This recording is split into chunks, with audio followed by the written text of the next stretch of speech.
పుట్టి అమెరికాలో కార్పొరేట్ ప్రపంచాన్ని ఏలుతూ ఎంతో పేరు ప్రఖ్యాతలు సంపాదించుకున్న తెలుగు తేజం కృష్ణా చివుకుల తన ఉదారతను చాటుకున్నారు. అమెరికాలో స్థిరపడ్డ మాతృదేశంపై మమకారంతో ఇక్కడి పేద పిల్లలకు విద్యాదానం చేస్తూ జన్మభూమి రుణాన్ని తీర్చుకుంటున్నారు.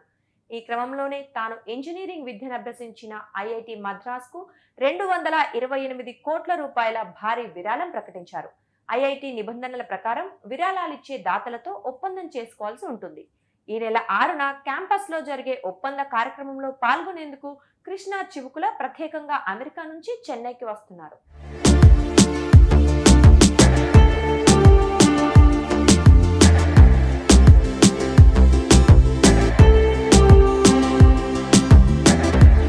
ఆంధ్రప్రదేశ్లోని బాపట్లకు చెందిన డాక్టర్ కృష్ణా చివుకుల మధ్యతరగతి విద్యావంతుల కుటుంబం నుంచి వచ్చారు.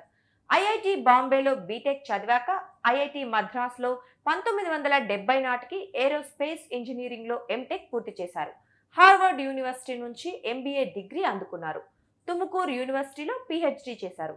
యుఎస్లోని ప్రముఖ హాఫ్మన్ ఇండస్ట్రీస్కి తొలి భారతీయ గ్రూప్ ప్రెసిడెంట్, సీఈఓగా సేవలందించారు. అప్పటికి ఆయన వయసు కేవలం 37 ఏళ్లు. ఆ కంపెనీ నుంచి బయటకు వచ్చి న్యూయార్క్ కేంద్రంగా శివ టెక్నాలజీస్ ను నెలకొల్పిన ఆయన మాస్ స్పెక్ట్రోస్కోపిక్ టెక్నాలజీని అందించడంలో ఈ సంస్థను ప్రపంచంలోనే అగ్రగామిగా తీర్చిదిద్దారు. ఇదే కంపెనీని బెంగళూరులోనూ ఏర్పాటు చేశారు.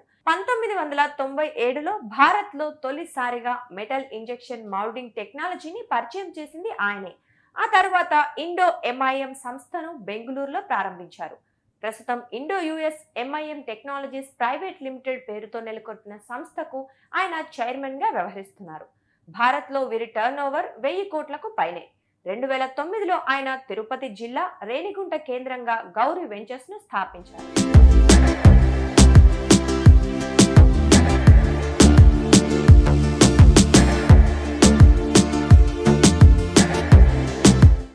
వేల కోట్లు సంపాదించటమే కాదు, దాన్ని సమాజానికి తిరిగివ్వటంలోనూ కృష్ణా చివుకుల ఎప్పుడూ ముందుంటారు.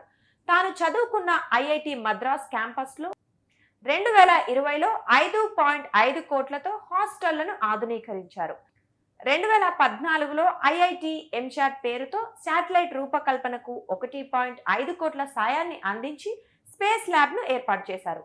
ప్రతిభావంతులైన క్రీడాకారులకు స్పోర్ట్స్ ఎక్సలెన్స్ అడ్మిషన్ ప్రోగ్రాం పేరుతో విరాళాలను అందజేస్తున్నారు. బెంగళూరులో ప్రభుత్వ పాఠశాలల్లోని 2200 మంది పేద విద్యార్థులకు మధ్యాహ్న భోజనం, బెంగళూరులో బాప్టిస్ట్ ఆసుపత్రిలో పేద పిల్లల వైద్యానికి సహకారం అందిస్తున్నారు.